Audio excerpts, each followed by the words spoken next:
ಎಲ್ರಿಗೂ ನಮಸ್ಕಾರ. Welcome to my channel. ಇವತ್ತಿನ ಈ ವಿಡಿಯೋದಲ್ಲಿ ಯಾವುದೇ ರೀತಿಯಾದಂತಹ ಸಾಸ್ಗಳನ್ನ ಬಳಸದೆ ಮನೆಯಲ್ಲೇ ತುಂಬ ಸುಲಭವಾಗಿ ಕ್ವಿಕ್ಕಾಗಿ ಗೋಬಿ ಪೆಪ್ಪರ್ ಡ್ರೈನ ಯಾವ ರೀತಿ ಮಾಡೋದಂತ ನೋಡೋಣ. ಈ ಗೋಬಿ ಪೆಪ್ಪರ್ ಡ್ರೈ ಮಾಡೋದಕ್ಕೆ ಒಂದು ಬೌಲ್ಗೆ 1/4 kgಯಷ್ಟು ಹೂಕೋಸನ್ನ ತಗೊಂಡಿದ್ದೀನಿ. 1 ಸ್ಪೂನಷ್ಟು ಉಪ್ಪು ಹಾಗೆ 2 ಗ್ಲಾಸಷ್ಟು ಬಿಸಿನೀರನ್ನು ಸೇರಿಸಿ ಹೂಕೋಸನ್ನ ಬಿಸಿನೀರಿನ ಜೊತೆಗೆ 10 ನಿಮಿಷ ನೆನೆಯೋದಕ್ಕೆ ಬಿಡಬೇಕು. ಈ ರೀತಿ ಮಾಡೋದ್ರಿಂದ ಹೂಕೋಸಲ್ಲಿರುವಂತಹ ಚಿಕ್ಕ ಚಿಕ್ಕ ಹುಳಗಳೇನಾದರೂ ಇದ್ದರೆ ಕ್ಲಿಯರಾಗಿ ವಾಶ್ ಆಗುತ್ತೆ. 10 ನಿಮಿಷ ಆದಮೇಲೆ ನೀರನ್ನು ಶೋಧಿಸ್ಕೊಂಡು ಒಂದು ಬೌಲ್ಗೆ ಹೂಕೋಸನ್ನೆಲ್ಲ ಎತ್ತಿಟ್ಕೊಳ್ಳೋಣ. ಇನ್ನೊಂದು ಬೌಲ್ಗೆ ಅರ್ಧ ಕಪ್ಪಷ್ಟು ಮೈದಾ ಹಿಟ್ಟು, 1/4 ಕಪ್ಪಷ್ಟು ಕಾರ್ನ್ಫ್ಲೋರ್, ಅರ್ಧ ಸ್ಪೂನಷ್ಟು ಪೆಪ್ಪರ್ ಪೌಡರ್, 1/4 ಸ್ಪೂನಷ್ಟು ಜೀರಿಗೆ ಪೌಡರ್, 1/4 ಸ್ಪೂನಷ್ಟು ಗರಂ ಮಸಾಲ ಪೌಡರ್, 1 ಸ್ಪೂನಷ್ಟು ಹಸಿ ಶುಂಠಿ ಬೆಳ್ಳುಳ್ಳಿ ಪೇಸ್ಟ್, ರುಚಿಗೆ ತಕ್ಕಷ್ಟು ಉಪ್ಪನ್ನು ಸೇರಿಸಿ ಡ್ರೈ ಆಗಿ ಇದನ್ನು ಮಿಕ್ಸ್ ಮಾಡ್ಕೊಳ್ಬೇಕು. ಇಲ್ಲಿ ಅರಿಶಿನ ಪುಡಿ ಹಾಗೆ ಅಚ್ಕಾರದ ಪುಡಿನ ನಾನು ಸೇರಿಸಿಲ್ಲ.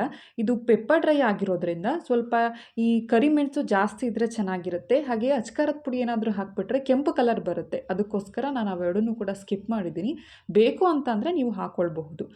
ಇದನ್ನು ಡ್ರೈ ಆಗಿ ಮಿಕ್ಸ್ ಮಾಡಿಕೊಂಡು ಇದಕ್ಕೆ ಸ್ವಲ್ಪ ಸ್ವಲ್ಪನೇ ನೀರನ್ನು ಸೇರಿಸಿ ಹದವಾಗಿ ಕಲಸಿಟ್ಕೊಳ್ಬೇಕು. ಜಾಸ್ತಿ ನೀರು ಹಾಕೊಳ್ಳೋದಕ್ಕೆ ಹೋಗಬೇಡಿ. ಒಂದೇ ಸಲ ನೋಡಿಕೊಂಡು ಸ್ವಲ್ಪ ಸ್ವಲ್ಪನೇ ಕನ್ಸಿಸ್ಟೆನ್ಸಿ ಈ ರೀತಿಯಲ್ಲಿ ಮಿಕ್ಸ್ ಮಾಡಿಕೊಂಡ್ರೆ ಹೂಕೋಸ್ಗೆಲ್ಲ ಕೋಟಿಂಗ್ ಚೆನ್ನಾಗಿ ಅಂಟುತ್ತೆ. ಅದಕ್ಕೋಸ್ಕರ ನಾನು ಈ ಕನ್ಸಿಸ್ಟೆನ್ಸಿಯಲ್ಲಿ ಕಲಿಸ್ಕೊಂಡಿದ್ದೀನಿ. ಈ ಕಾಫಿ ಕಪ್ ಗ್ಲಾಸಲ್ಲಿ ಅರ್ಧದಷ್ಟು ನೀರನ್ನು ಸೇರಿಸಿ ಈ ಹದಕ್ಕೆ ಕಲಸಿಟ್ಕೊಂಡಿದ್ದೀನಿ. ಕಲಸಿರುವಂತಹ ಈ ಮಿಶ್ರಣಕ್ಕೆ ಹೂಕೋಸನ್ನ ಸೇರಿಸಿ ಈ ಮೈದಾ ಹಿಟ್ಟಿನ ಮಿಶ್ರಣ ಹೂಕೋಸ್ಗೆಲ್ಲ ಕೋಟಿಂಗ್ ಚೆನ್ನಾಗಿರಬೇಕು, ಅಂಟಬೇಕು. ತೆಳು ಆಗಿಬಿಟ್ರೆ ನೀರು ಥರ ಹೋಗಿಬಿಟ್ರೆ ಹೂಕೋಸ್ಗೆಲ್ಲ ಮೈದಾ ಹಿಟ್ಟು ಅಂಟಿರೋಲ್ಲ. ಅದಕ್ಕೋಸ್ಕರ ಸ್ವಲ್ಪ ಗಟ್ಟಿಯಾಗಿ ಇದನ್ನು ಕಲಸಿಟ್ಕೊಂಡು 10 ನಿಮಿಷ ಒಂದು ಲಿಡ್ನ ಕ್ಲೋಸ್ ಮಾಡಿ ಮ್ಯಾರಿನೇಟ್ ಆಗೋದಕ್ಕೆ ಬಿಡೋಣ.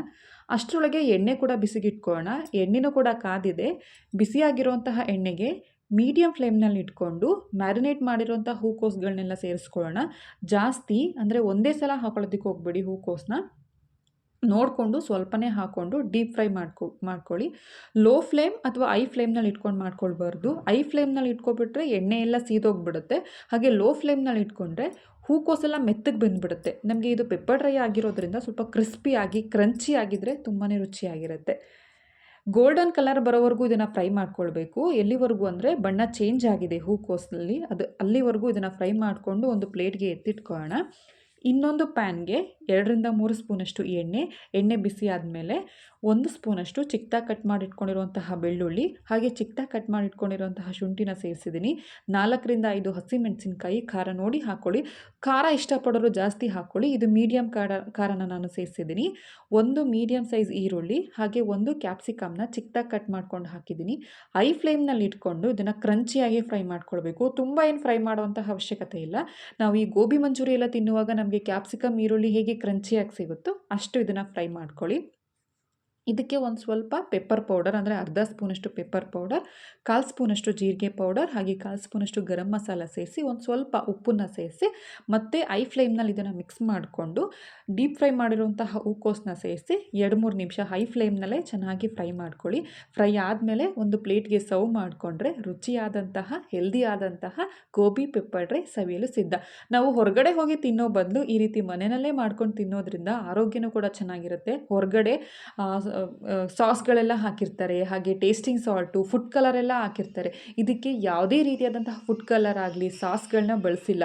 ರುಚಿಯಾಗಿ ಶುಚಿಯಾಗಿ ಈ ರೀತಿ ಮನೆಯಲ್ಲೇ ಮಾಡಿಕೊಂಡ್ರೆ ಮಕ್ಕಳು ಕೂಡ ಇಷ್ಟಪಡ್ತಾರೆ. ಈ ವಿಡಿಯೋ ಇಷ್ಟ ಆದರೆ ಲೈಕ್ ಮಾಡಿ, ಶೇರ್ ಮಾಡಿ ಹಾಗೆ ನನ್ನ ಚಾನಲ್ನ ಸಬ್ಸ್ಕ್ರೈಬ್ ಮಾಡಿ. Thank you for watching.